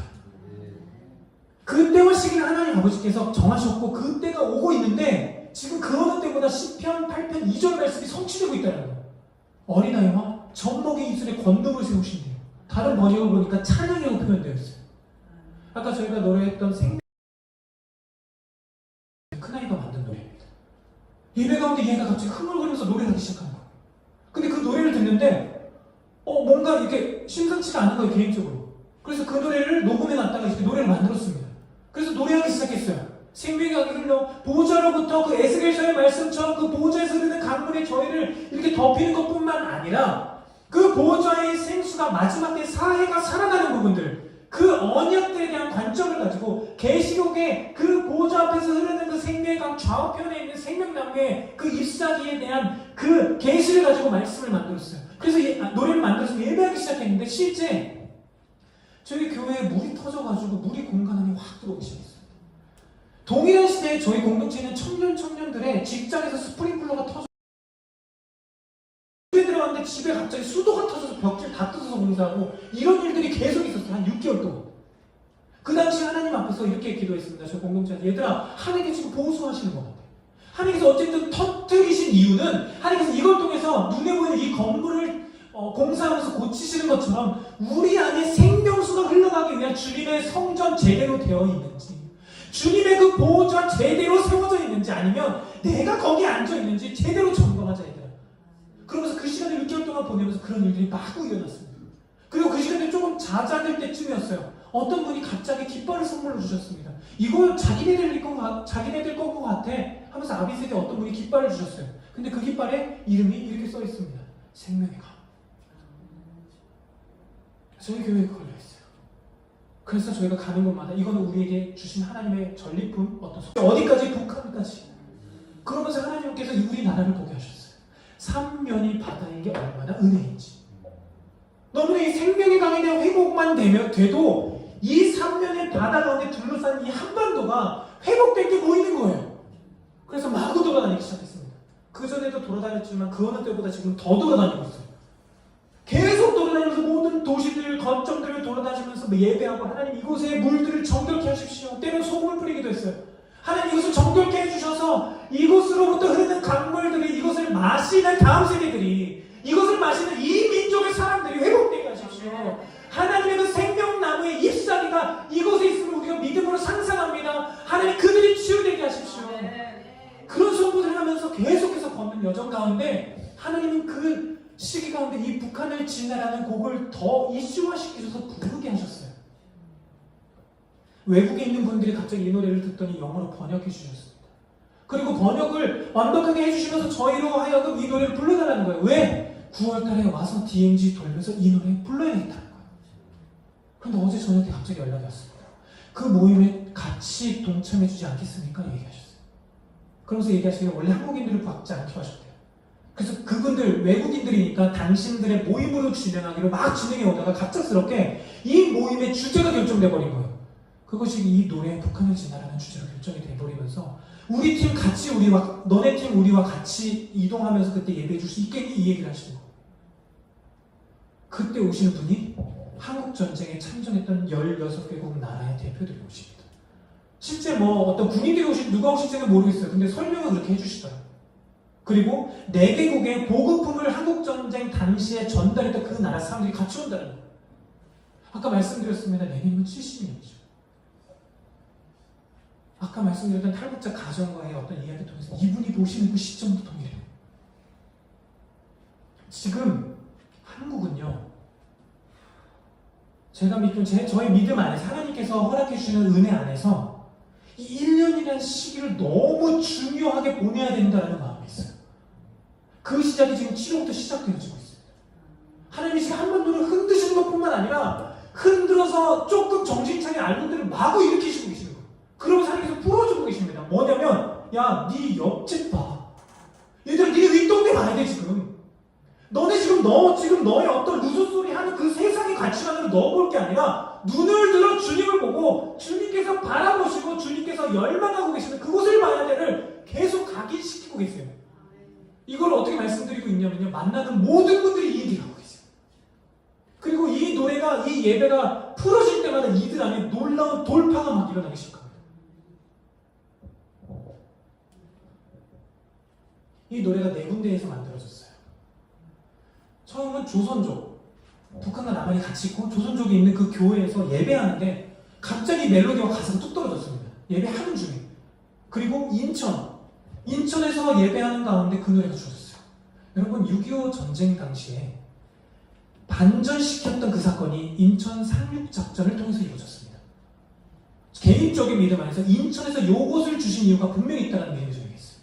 그리고 철원 DMZ 소위산에 가서 예배할 때 하나님께서 또 주셨어요. 그리고 한 가지는 지금 북한 사역을 하시면서 러시아 블라디보스톡에 들어가 계신 선교사님이 계십니다.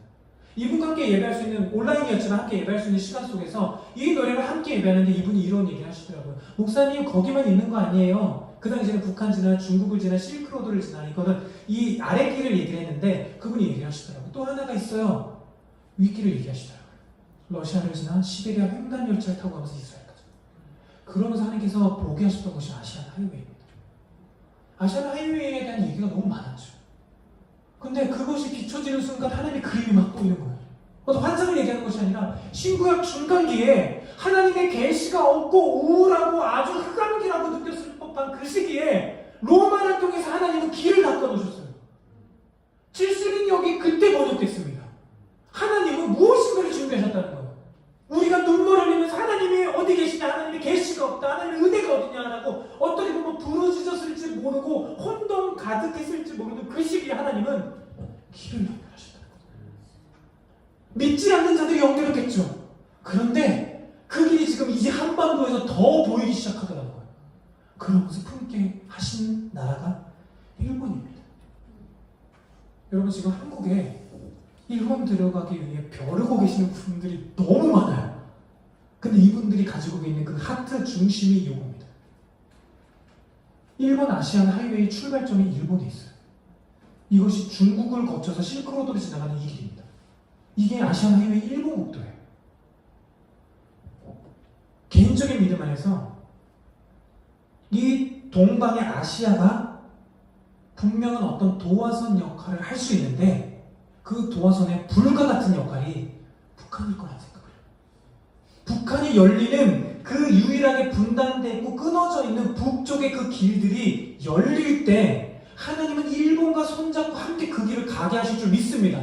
어디를 향해서? 모든 무슬림을 시기나게 하고 그들의 베일을 벗기고 이스라엘을 시기나게 하면서 베일을 벗겨서 그분 오시는 그날까지 찬송하리로다 예수의 이름으로 오시는 그 이스라엘, 그 유대인들이 고백하는 그 시대까지 가게 될 줄 믿습니다.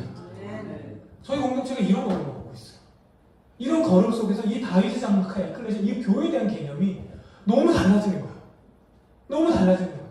그래서 저희는 계속해서 돌아다니고 있습니다. 공간에 제약받지 않고 움직이는 교회로서 하나님께서 다음 세대에 품고 계시고 북한이 지금 다음 세대에 전력을 투자하고 있어. 그럼 이 땅에서도 전력 투자해야지. 왜? 그들과 함께 달려갈 세대가 준비돼야 되니까. 그래서 그 세대가 있다면 저희는 무조건 갑니다. 무조건 달려서 그들과 그냥 얘기해요. 그래서 최근에 한 달 동안 저희 공간 앞에 있는 공원에 그냥 나가서 공원에서 예배를 하기 시작했습니다. 근데 재미있는 것은 중딩 아이들이 막 오는 거예요. 거기서 만나서 저희가 가서, 야, 니네 어디서 왔냐? 니네 뭐 하고 있어? 왜 여기 있어? 니네 어디 다니니? 막 이러면서 막 얘기를 하기 시작하는데 2주 전부터 이들이 저희 교회에 오기 시작했어요. 한 6, 7명 애들이 와서 한 아이는 그렇게 얘기했더라고요. 공간을 나가면서, 아, 집에 가기 싫다. 여기 더 있고 싶다. 저희 교회가 교회 간판이 없거든요. 그냥 공간 해븐이라고 그냥 붙여놨습니다. 그러니까 대관에 하는 일반적인 그냥 아지트 같은 공간이에요. 그리고 그냥 걔가 왔을 때 우리 그냥 교회고 나 그냥 목사인데 그냥 아저씨라고 불러. 그냥 형 누나들 있고 그냥 편하게 있다가 뭐 먹고 싶니? 뭐 먹고 사줄게. 복음이 전하자고. 그냥 이런 얘기 속에 그들이 그 안에서 누리고 있더라고요. 하나님의 열망이 이것 같습니다. 하나님의 열망이 지금 더 부어지고 있는 것 같아요. 이 분단의 담을 무너뜨릴 열망. 하나님께서 이 분단의 선들을 지워가고 계십니다. 그리고 지워가실 뿐만 아니라 하나님께서 그 메시아가 오게 되는 그 시대의 세대들을 하나님께서 준비시키시고 그 세대를 깨우셔서 진짜 예배의 자리로 하나님께서 이끌어 가신 것 같아요. 그 누구도 예상하지 못했고 경험해보지 못했던 이 다윗의 장막의 예배의 자리로 이들을 놓고 계세요. 이것에 대한 단적인 증거가 최근에 어떤 모임에 갔습니다. 거기에 찬양을 인도하신 어떤 선교사님이 계세요. 이 선교사님이 경험이 굉장히 많습니다. 친분이 이제 원래 계속 사역지에서 만나긴 했었지만 두터운 친분은 없었는데 요번에 좀 교제할 수 있는 시간이 있었어요. 굉장히 국제적으로 움직이시는 예배의 자세요. 근데 그분이 어떤 그 모임 가운데 저희 큰아이가 예배에 서서 예배하는 시간들이 있었어요. 근데 그 예배가 딱 끝나갈 무렵에 이분이 고백하시는 거예요. 그토록 이분이 어떻게 얘기했냐면 예전에 하나님께서 그런 감동을 주셨대요. 남과 북에 그 분단을 헐기 위해 고대의 문을 여는 어떤 기도를 해야 된다. 이 한반도 땅에 그토록 닫혀있던 그 문을 여는 기도를 해야 되고 그 사운드를 회복해야 된다는 마음을 주셨대요. 근데 안 되더래요 이게. 근데 여기 앞에 서 있는 이 11살 이 여자아이가 이 사랑이가 노래하는데 이게 뚫리더래요. 그러면서 이분이 막 우시더라고요. 그토록 뚫어나려고 그토록 그 고대의 문을 뚫으려고 하나님 이 분단을 이제는 하나 되게 하십시오 하면서 이분이 어느 정도까지 열정이셨냐면요. 살을 한 30-40kg까지 뺄 정도의 열정을 가지고 지금 노력하고 계신 분이시거든요. 북한에 들어가기 위해. 이분의 스토리가 되게 많아요. 굉장한 스토리 가운데 북한에 가서 난 죽을 수도 있다라는 어떤 각오를 지금 준비하고 계시는 분인데 이분이 얘기하시는 거예요. 저 아이가 뚫어내네요. 하나님의 돌파를 받습니다. 이 얘기를 하시더라고요. 그 수십 명의 사람들이 모여서 예배하는 그 자리에서.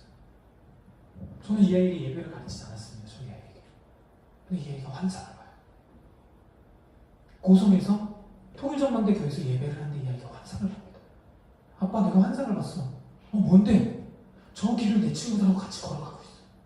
그건 아시안 하이웨이 6번길입니다. 금강산 가는 길. 그래 그래서 걸어가고 있는데 앞에서 북한 사람들이 자꾸 총을 쏴.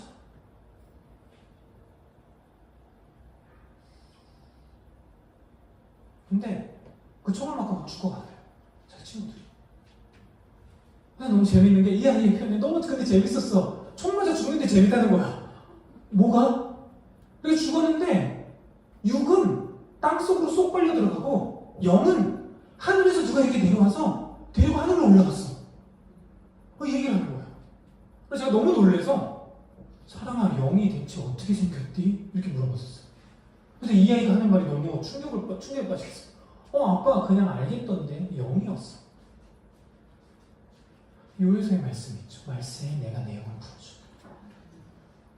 이것을 보는 시대라는 거죠. 이 아이가 마구 꿈을 꿉니다. 아빠 우리 공간에 내 친구들이 막 와. 예배를 하기 시작해. 그렇구나. 아빠가 예전에 꿨던 꿈이랑 똑같네. 가는 곳마다 이 아이가 기도해요. 예수님 통일 빨리 되게 해주세요. 빨리 통일해서 그 친구들하고 함께 예배하게 해주세요. 그래서 물었어요. 사랑아 왜 그렇게 가는 데마다 통일 기도를 해?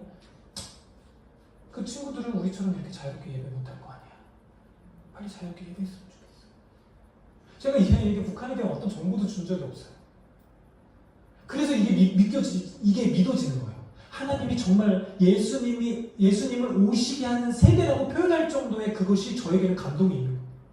너무나 많은 꿈과 환상과 계시와 멜로디들이 있어요. 근데 그 멜로디들이 보복자들과 원수들을 잠잠케 하더라는 거예요. 그토록 우리 아비 세대가 동년배의 세대들이 뚫어내고 돌파하려 하고 연합하려 하고 애하도 되려 했고 협력하려 했고 뭔가를 만들어서 다윗의 장막을 회복하려 했고 많은 노력들을 허물어뜨려 버리는 뭔가가 있더라는 거예요.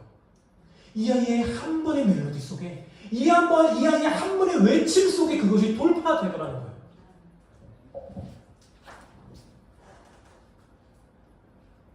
그래서 믿어지게 된 것 같습니다.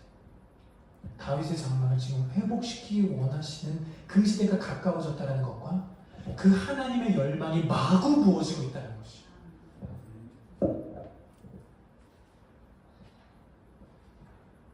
예수님께서 이렇게 말씀하셨잖아요.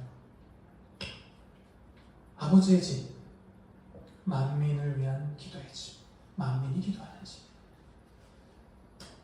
다윗의 장막, 기브온 산당, 만민을 위한 기도하는 기도의 집에 대한 형태, 지금 저희가 알고 있는 어떤 전통적인 교회 형태, 새롭게 일어나고 있는 어떤 가정교회 형태, 어떤 파라처치, 로컬처치, 어떤 다양한 형태들의 교회라고 불러질 수 있는 많은 것들의 본질은 똑같다라고 믿습니다. 두세 사람이 예수 그리스도 이름으로 모인 그것. 하나님께서는 지금 이 본질을 향한 하나님 아버지의 열망을 마구 부어주시면서 본질을 각인하고 본질 안에서 이들이 깨어남을 경험한 자들이 하나님께서 열쇠를 주신 것 같아요. 이제는 열쇠를 열어야 됩니다. 이제는 이 열쇠가 돌려질 때예요. 그때 닫혀야 할 것들은 닫힐 줄 믿습니다. 그때 열려야 할 것들은 열릴 줄 믿습니다. 그래서 끊임없이 여는 거예요. 북한을 열고 끊임없이 그 분단을 열고 끊임없이 그 아픈 깨어진 세대들의 장벽을 열고 그래서 저희 노래 속에 그것들이 담겨지게 됐습니다. 세대와 세대가 연결되어져야 된다는 거예요.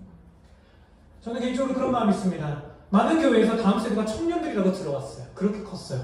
그런데 막 주님 따라가면서 배워가다 보니까 한 가지 더 측면 관점을 더 주시더라고요. 그것이 무엇이냐면 나이로 규정할 수 있는 젊음의 세대일 수도 있겠지만 이 동시대 가운데 하나님의 역사를 함께 보고 걸어갈 수 있는 전 세대를 저는 또한 다음 세대가 아닐까라는 생각을 합니다. 왜냐하면 그 가나안 땅에 들어갔던 광야에서 태어난 세대 가운데는 여호수아와 갈렙도 있었다는 거예요. 그래서 그 세대가 함께 가야 된다는 겁니다. 그래서 저희 지금 여기에 아는 어떻게 보면 아비 세대 분들, 어른 세대 분들이 계시지만 또 들어주시는 어떻게 보면 그 부족하지만 나눔들을 들어주시면서 공감해 주시는 그 공감 속에 하나님께서 저희 모두를 함께 걷게 하시는 하나님의 다음 세대로 일으키시는 것이라고 믿습니다. 그래서 함께 걸어갔으면 좋겠습니다. 여러분 주변에 또한 다음 세대들이 있으실 겁니다. 여러분 다음 세대들을 많이 지지해 주십시오. 이 걸음을 걸어가면서 어떤 마음을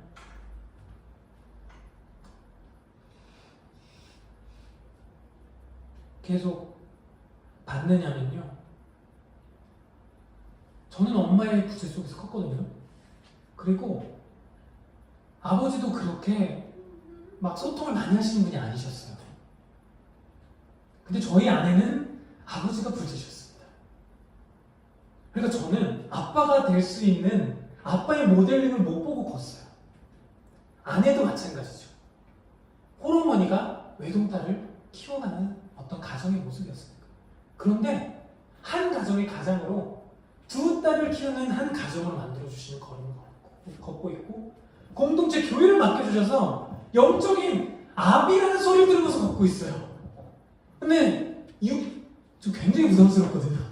여기 청년들이 이렇게 있지만 이 친구들이 제일 많이 그 표현을 하는데 받을 때마다 너무 부담스러운 거예요. 이 부담은 싫다는 것이 아니라 익숙하지 않은 거예요. 아버지로부터 포옹을 받지 못해봤거든요, 저는. 근데 지금 얘네들이 와서 자꾸 안아줘요. 근데 그것이 저를 치유하더라고요. 여러분 자녀들 많이 안아주십시오. 저도 배우지 못하고 안김받지 못했는데 안아줘야 되는 입장에 있어 보니까 아비 세대들을 제가 절대 탓하지 않습니다. 왜냐면 하나님께서 이 부분도 해결해 주셨던 영역이 한 번 저한테 그 얘기 하시더라고요. 승준아, 너의 엄마가, 너의 아빠가 너를 위해 희생했어. 이 말씀 하시더라고요. 그러니까 그분들의 삶이 그럴 수밖에 없었던 것은 하나님께서 저를 부르시기 위한 목적이셨던 거예요. 그게 저의 모든 서름과 모든 아픔들을 씻어버리게 하셨어요. 씻어버렸어요. 그래서 원망 전혀 없습니다. 그리고 지금도 그렇게 회복되고 싶은 거예요. 왜냐면요, 너무 많은 실수가 있는 거예요. 제 안에 너무 왜곡됨이 있으니까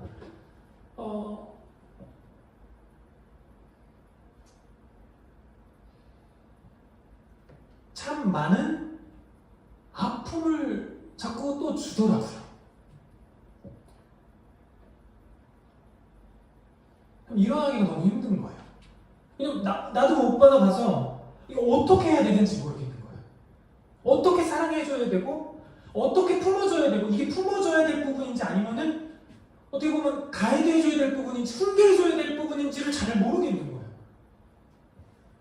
그래서 여전히 계속해서 배우는 과정 가운데 그냥 배우면서 팔로우로서 가면 좋겠는데 하나님 계속 또 붙여주시는 거예요. 그러니까 너무 두려운 거죠. 정말 내 거 주면 안 되는데 내 아픔 동일하게 주면 안 되고 그냥 하나님 너무 선하신 분이시고 하나님 정죄하지 않으시는데 근데 나는 자꾸 어떤 정죄에 대한 마음들이 자꾸 육에 대한 마음이 올라오니까 이게 마음이 너무 힘든 거예요. 그래서 제가 할 수 있는 것은 또 가는 거예요. 계속 그분의 자리. 하나님 제가 어떻게 해야 됩니까? 하나님 뭘 가르치시는 겁니까? 하나님 저 모르겠어요. 하나님 제가 무슨 말을 해줘야 될지 모르겠고 하나님 저는 그냥 예배하는 게 좋고 그냥 골방에서 하나님 앞에서 그냥 거하는 게 좋은데 하나님 자꾸 어디를 자꾸 내보십니까? 왜 어느 자리에서 왜 자꾸 얘기하게끔 하십니까? 하나님 저도 온전치 않고 저 너무 아픈데 아직도 환자인데 그 과정 속에서 공동체에서 아까 말씀드렸던 이 중딩 아이들이 오니까 더러 겁이 나는 거예요. 얘들이 예수님에 대한 왜곡이 생기면 어떻게 하지? 내 아픔 때문에. 하나님께서 예수님 오시게 하는 세계로 이들을 택하신 것 같은데 그냥 장애물이 되면 어떻게 하지? 이런 경각심과 부담감 속에서 걸어가게 되는 것 같아요. 그렇지만 그럼에도 불구하고 하나님께서 부르셔서 이 자리에 서서 제가 부탁드릴 수 있는 것은 여러분의 자녀 세대 또한 지금 이 시대를 함께 살고 있는 저희 모두의 세대가 예수님이 오시게 하는 그러한 세대가 될 거기 때문에 힘냈으면 좋겠다는 말씀 드리고 싶습니다. 10대 아이들은 그 주님을 볼 것 같은 마음이 있고요. 20대 아이들은요, 너네는 다른 구실이 없다, 다른 방법 없다, 그냥 여호와를 기뻐해야 된다. 다른 거 없다. 너의 자격이 때문에 기뻐하는 필요 없고 그냥 성경에 여호와를 기뻐하는 것이 그냥 너희의 힘이야. 너희는 그냥 즐거움의 기쁨이세요. 그냥 기뻐하면 너의 발밑에서 사단이 죄가 될 거야. 그 말라기서의 말씀이 성취되는 세대다 라는 것을 계속해서 말씀하게 되고요. 30대 세대에게는요, 전통과 이 본질과 비본질이 약간 반반씩 섞여 있는 것 같아요. 이 전통교회에 대한 영향과 새로운 새 시대의 영향이 이렇게 지금 49대 51%로 섞여 있는 것 같아요. 그래서 계속 도전합니다. 너네 시선이 예수님께 정렬돼야 돼. 전통과 습관과 내가 어제 만났던 예수님과의 만남, 아니 오늘 이 시간 이 자리에서 하나님 앞에 서는 그 정렬됨, 혼과 육이 영이신 하나님 앞에 나의 영으로 말미암아 성경에 기초해서 보내주신 보혜사 성령을 통해서 정렬되어지는 것, 그것이 너의 열쇠. 이 말을 계속하게 됩니다. 그 안에서 10대와 20대와 30대와 40대가 정렬되어지고 있어요. 그리고 그 아비 세대분들이 그간 심어주셨고 살아오셨기 때문에 요것들이 풀어질 수 있는 것이라고 생각합니다. 걸어가 주셔서 너무 감사합니다. 그리고 그 믿음의 유업을 포기하지 않고 계속 지켜가 주셔서 너무나 감사합니다. 제가 다음 세대 사역을 하면서 또 다음 세대의 어떤 뭐라고 할까요? 또 하나님께서 세워주신 어떤 리더십의 어떤 입장으로서 아비 세대 분들에게 그런 말씀을 드리고 싶어요. 너무나 감사하다고 이 믿음의 유업을 지켜주시고 기도해 주시고 보이지 않는 곳에서 헌신해 주시고 그 각자의 그 시대에 맞게끔 하나님의 사명을 감당해 주셔서 저희가 있을 수 있었던 것 같습니다. 그래서 끊임없이 마라나타 그분 오시기에 가까운 요 시대를 함께 주님의 사랑 안에서 주님의 열망 안에서 주님의 갈망 안에서 끝까지 이기는 자로 승리하는 자로 함께 걸어갔으면 좋겠습니다. 네, 들어주셔서 너무 감사하고요. 자, 기도하고 마치도록 하겠습니다. 하나님 너무 감사합니다. 하나님 너무나 귀한 아비 세대 분들이 이 한국 땅에 있어서 너무나 감사합니다. 귀한 믿음의 아비 세대 분들이 전부를 들여서 믿음을 지켜가 주셨다는 것을 저희 자녀 세대들이 이제는 경험하고 있습니다. 그분들이 눈물을 흘리며 피땀 흘리며 지켜오셨던 믿음의 유업의 증거가 저희의 세대인 줄 믿습니다. 하나님 이 세대와 세대가 예수님으로 말미암아 이 땅에 다시 오시게끔 그분의 언약을 향하여 달려나가며 그분의 갈망에 집중되어짐으로 전진할 수 있는 세대가 될 수 있도록 이끌어 주십시오. 하나님 마지막 분단 국가인 이 한반도가 하나 될 것을 제가 믿음으로 선포합니다. 모든 교회들의 열세됨을 그분의 왕권, 왕의 자녀로서의 권세를 회복하고 있음을 믿음으로 봅니다. 이제는 그 예수 그리스도의 열쇠로 말미암아 그 예수 그리스도의 권위로 말미암아 권세로 말미암아 모든 막힌 담들의 문을 엽니다. 모든 닫혀있던 문들을 엽니다. 영광의 왕이 들어가실 문들을 엽니다. 믿음으로 엽니다. 열어주십시오. 모든 사단의 계략들의 문들을 닫습니다. 예수님의 이름으로 모든 우울한 질병의 문들을 닫습니다. 하나님으로부터 오지 않은 모든 죄악된 문들을 닫습니다. 하나님이 이 한반도 땅에 온전한 하나됨이 이루어질 것을 예수님의 이름으로 선포합니다.